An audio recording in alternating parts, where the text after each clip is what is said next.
পবিত্ৰ ঘোষাৰে ও বাহিৰে ভিতৰে তুমি হৰি গুৰু আছা চৈতন্য ৰূপে দিওক সুমতি তুমি বিনে গতি নাহিকে কৈলো স্বৰূপে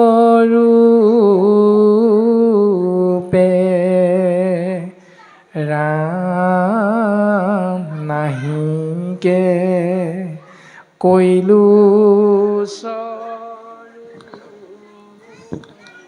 কৃষ্ণ কৃষ্ণ হৰি ৰাম কৃষ্ণ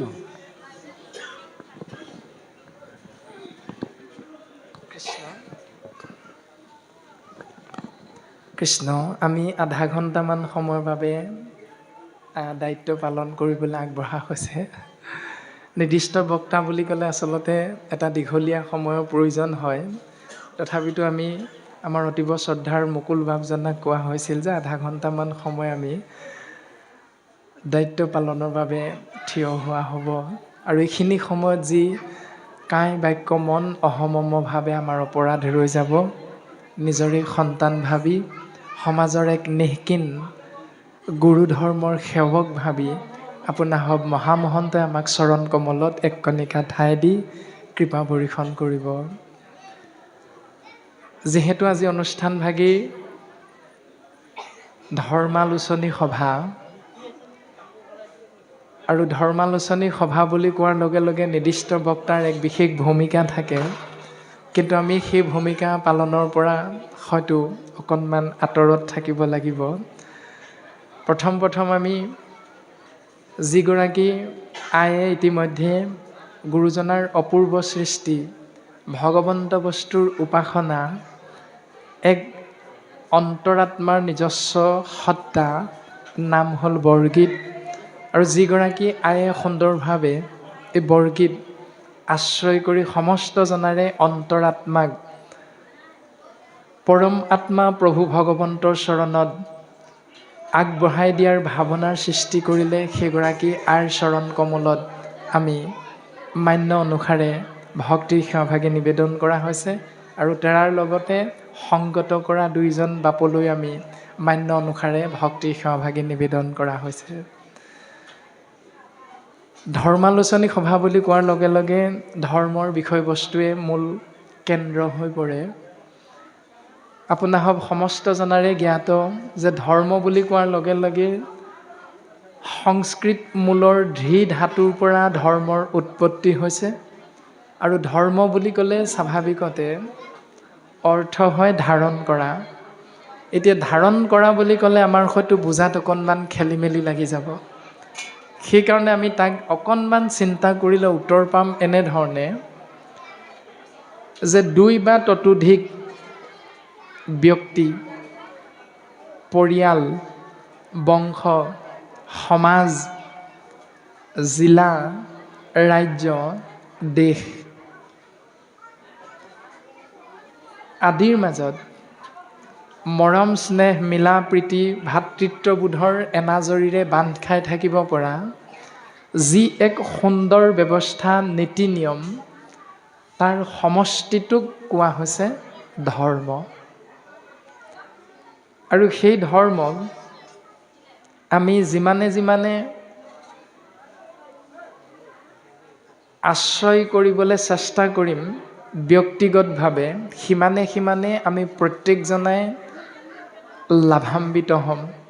আৰু সেই লাভৰ নমুনা খুব সুন্দৰভাৱে কৃপালু শ্ৰীমন্ত শংকৰদেৱ গুৰুজনা, তেৰাৰ প্ৰপন্ন শিষ্য বঢ়াৰপু মহাপুৰুষ মাধৱ গুৰুজনা আদি মহান মনীষীসকলৰ দ্বাৰা বা তেৰা সমষ্টৰ দ্বাৰা যি গ্ৰন্থ, সেই গ্ৰন্থৰ মাধ্যমেৰে আমি সমস্তজনাই কম বেছি পৰিমাণে বুজিব পাৰোঁ।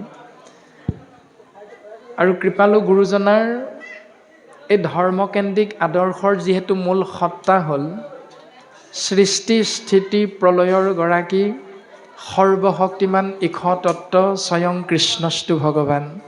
সেইকাৰণে আমি সমস্ত জনাই ধৰ্ম বুলি ক'লে কেৱল ঈশ্বৰ উপাসনা পদ্ধতিৰ কথাটোকে মনলৈ আহি যায়। কিন্তু সেই ঈশ্বৰ উপাসনা কৰা পদ্ধতি আশ্ৰয় কৰিবলৈ যাওঁতে শাস্ত্ৰ সন্মতে যদি আমি চিন্তা কৰোঁ তেতিয়াহ'লে বুজি পাম প্ৰাৰম্ভিক পৰ্যায় হ'ল যে সকামত থাকি নিষ্কাম কৰয়, সকাম নিষ্কাম দুই ফল ধৰয়। প্ৰথম আমি সমস্ত জনাই সকাম কৰ্মৰ মাজেৰেহে নিজৰ জীৱন আগবঢ়াই নিব লাগিব। আৰু এই সকাম কৰ্ম বুলি কোৱাৰ লগে লগে আমাৰ মনত স্বাভাৱিকতে আহি যায় যে পিতৃ মাতৃ পৰলোকগামী হোৱাৰ লগে লগে বা আমাৰ কোনোবা এজন সৌহৃদ এই সংসাৰ এৰি গুচি যোৱাৰ লগে লগে তেৰা সমস্তৰ সদগতিৰ অৰ্থে যি কৰ্ম কৰা যায় তাৰ অৰ্থটোকে ভাৱনাত আহি যায় যে সেয়াই হ'ল সকাম কৰ্ম। প্ৰকৃতপক্ষত কিন্তু এয়া সকাম কৰ্ম নহয়। প্ৰকৃতপক্ষে সকাম কৰ্মৰ দৰ্শন হ'ল উদ্দেশ্য প্ৰণোদিত। যেতিয়ালৈকে আমাৰ ভাৱনাত উদ্দেশ্যটো যোগ হৈ থাকিব তেতিয়ালৈকে সেই কৰ্মৰ নামেই হ'ল সকাম কৰ্ম। আৰু যেতিয়াই আমাৰ উদ্দেশ্যত আমাৰ মানসপটৰ যি ভাৱনা সেই ভাৱনাত যেতিয়া উদ্দেশ্যই ঠাই নল'ব তেতিয়াই সেই সকামৰ বিপৰীতে নিষ্কামলৈ ৰূপান্তৰিত হৈ যায়। কিন্তু কৃপালু শ্ৰীমন্ত শংকৰদেৱ গুৰুজনাৰ প্ৰপন্ন শিষ্য বঢ়াৰপু মহাপুৰুষ মাধৱ গুৰুজনাই খুব সুন্দৰভাৱেৰে এটি সৎ উদ্দেশ্য ভাৱনা জীৱৰ মাজত প্ৰচাৰ কৰি গৈছে, যাক আমি প্ৰত্যেকজনা গৃহস্থীয়ে বিষয়ৰ মাজত সোমাই থাকোঁতে সেই ঘোষাৰে আমি নিজৰ জীৱন আগবঢ়াই নিবলৈ যৎপৰোনাস্তি চেষ্টা কৰোঁ। সেয়া হ'ল ও কৃপাৰ সাগৰ দৈৱকী নন্দন পুৰিও মনৰ কাম ভকতৰ সংগ সদানুগোচোক মুখেতো আগুণ নাম ৰাম মুখেতো আগুণ নাম।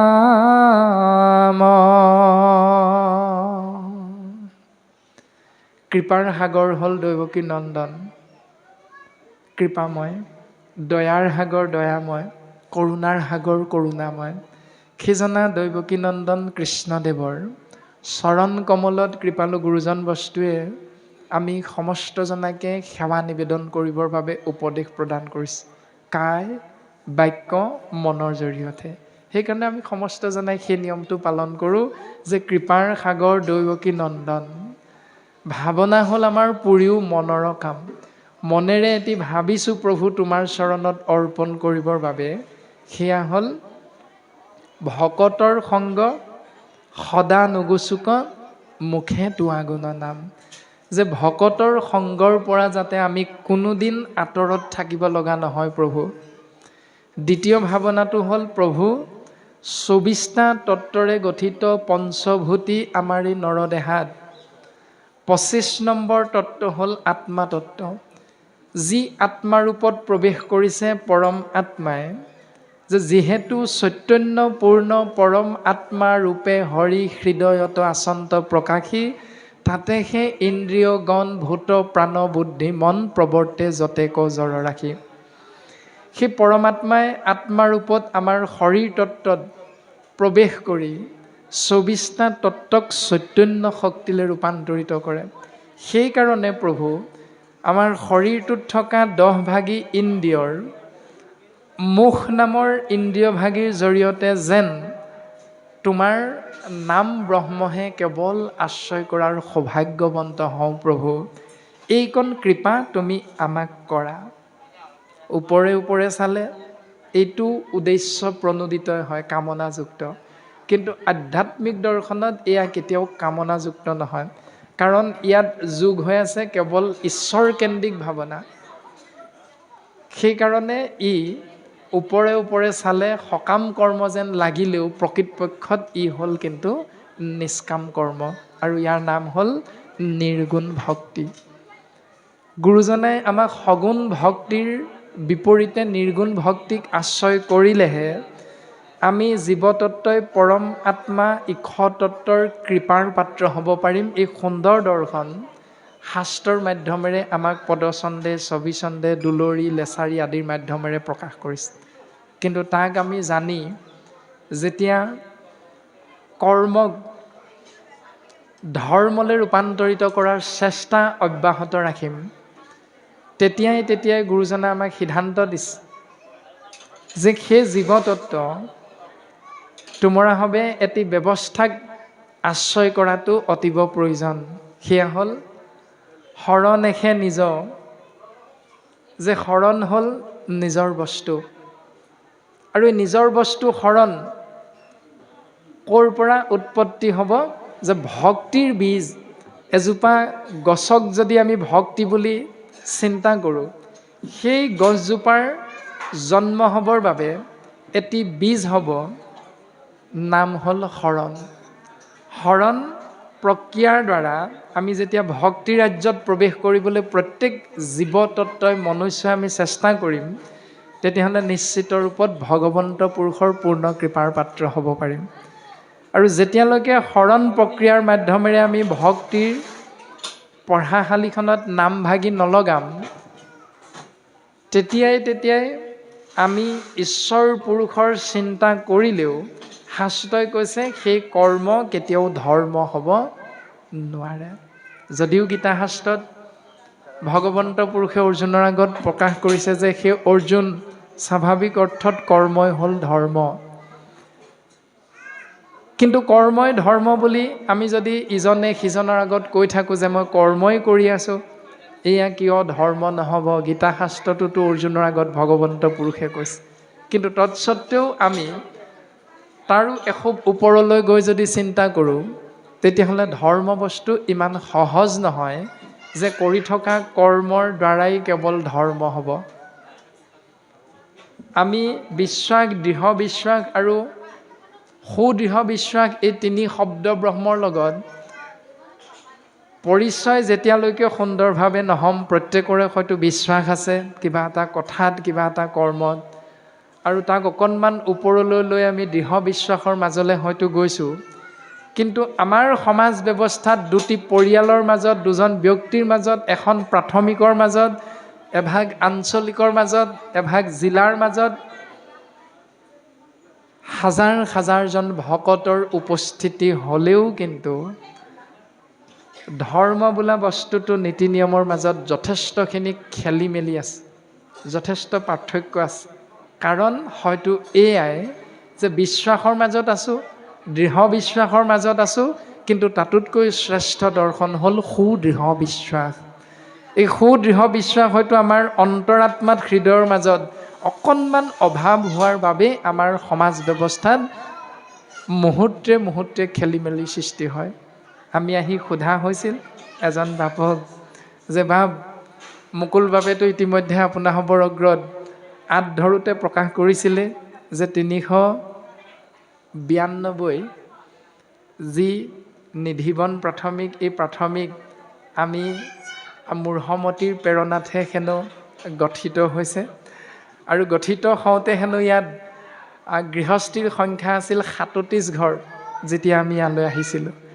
কিন্তু আজি আমি আহি যেতিয়া সোধা হ'ল এজন বাপক যে বাপ, প্ৰাথমিক ভাগ সুন্দৰভাৱেই নিশ্চয় চলি আছে, কিন্তু তেৰা আমাক জানিবলৈ দিলে যে 37 ঘৰ গৃহস্থীয়ে যি এখন বৃহৎ নিধিবন নামৰ প্ৰাথমিকৰ গঠন হৈছিল, এই প্ৰাথমিক ভাগিত বৰ্তমান 7 ঘৰমান গৃহস্থী অনুষ্ঠানটিৰ পৰা ওলাই গৈছে, আৰু বৰ্তমান 30 ঘৰমান ব্যক্তিয়ে গঠিত হৈছে এই নিধিবন প্ৰাথমিক। এতিয়া প্ৰশ্ন হ'ল, যদি আমি প্ৰকৃততে ৩৭ ঘৰ ব্যক্তিয়ে শাস্ত্ৰসন্মতে কৰ্মক ধৰ্ম হিচাপে আশ্ৰয় কৰি সুসংগঠিত হৈ ভাতৃত্ববোধ, মৰম, স্নেহ আদিৰ মাধ্যমেৰে কৃষ্ণস্তু ভাৱনাযুক্ত হৈ ইজনে সিজনৰ লগত আমি মিলা প্ৰীতিৰে এই নিধিবন প্ৰাথমিকৰ মাজত এটি পৰিয়াল হিচাপে সুসংগবদ্ধ হৈছোঁ, তেতিয়াহ'লে আমাৰ মাজৰ পৰা কিয় ৭ ঘৰ ব্যক্তি আজি ওলাই যাব লগা হ'ল? ইয়াৰ বাবে জগৰীয়া কোন? এতিয়া সেই ৭ ঘৰ ব্যক্তি প্ৰত্যেকেই জগৰীয়া নে বাকী ৩০ ঘৰ ব্যক্তিও সমানে সমানে জগৰীয়া, নে প্ৰাথমিক ভাগ গঠন কৰি থৈ যোৱাৰ পাছত নআলি আঞ্চলিকৰ পৰা বিষয়বস্তুত খেলি মেলি হওঁতে কোনো এফালৰ পৰা তেৰা সমষ্টই যোগাযোগক সময় দিয়া নাছিল, নে আমাৰ যোৰহাট জিলাৰ বৰমূৰীয়াসকলেও আমি এই খেলি মেলিটোৰ বাবে তেৰা সমষ্টক বুজা পৰাৰ মাজলৈ আমি আনিব পৰা নাছিলোঁ, নে মূলৰ বিষয়ববীয়াসকলেও এই কথাটো জানিও তাক এৰাই চলাৰ বাবে চিন্তাহে কৰিল? এতিয়া প্ৰকৃতপক্ষে জগৰীয়া কোন? কৃষ্ণ। এতিয়া আকৌ মুকুল বাপে আমাক অৱগত কৰিছে যে ৩ ঘৰ বাঢ়িলহে বুলি। এতিয়া কোনটো সঁচা কোনটো মিছা? কৃষ্ণ। যদি বাঢ়িছে তেতিয়াহ'লে নিশ্চিত ৰূপত গুৰু ধৰ্মৰ ওপৰত প্ৰতিষ্ঠিত হৈ আমি সুন্দৰভাৱে নিজৰ জীৱন আগবঢ়াইছোঁ। আৰু যদি ইয়াৰ পৰা কেনেবাকৈ ৭ ঘৰমান কমি গৈছে, তেতিয়াহ'লে আমি জানিব লাগিব যে নিশ্চিত ৰূপত গুৰু ধৰ্ম আশ্ৰয় কৰোঁতে আমাৰ ক'ৰবাত নহয় ক'ৰবাত অকণমান হ'লেও খেলি মেলি এটা সৃষ্টি হৈছে। সেই খেলি মেলিখিনিক আমি সুন্দৰভাৱে শাস্ত্ৰসন্মতে চিন্তা কৰিব লাগিব, কিয়নো কৰ্মই ধৰ্ম, কৰ্মই ধৰ্ম, কৰ্মই ধৰ্ম কেতিয়াও হ'ব নোৱাৰে যদিহে তাত কৃষ্ণস্তু ভগৱন্তৰ ভাৱনা সুদৃঢ় বিশ্বাসযুক্ত হৈ নাথাকে। আৰু তাৰে সিদ্ধান্ত গুৰুজন বস্তুৱে আমাক প্ৰকাশ কৰিছে, এই ৰামে তপ জপ তীৰ্থ ব্ৰত আৰু সদাচাৰ ধন জন গৃহ পুত্ৰ ভাৰ্যা আপোনাৰ সমস্তকে শুদ্ধ ভাৱে অৰ্পিলে কৃষ্ণত তাকে হে বুলয় ধৰ্ম মহাভাগৱত।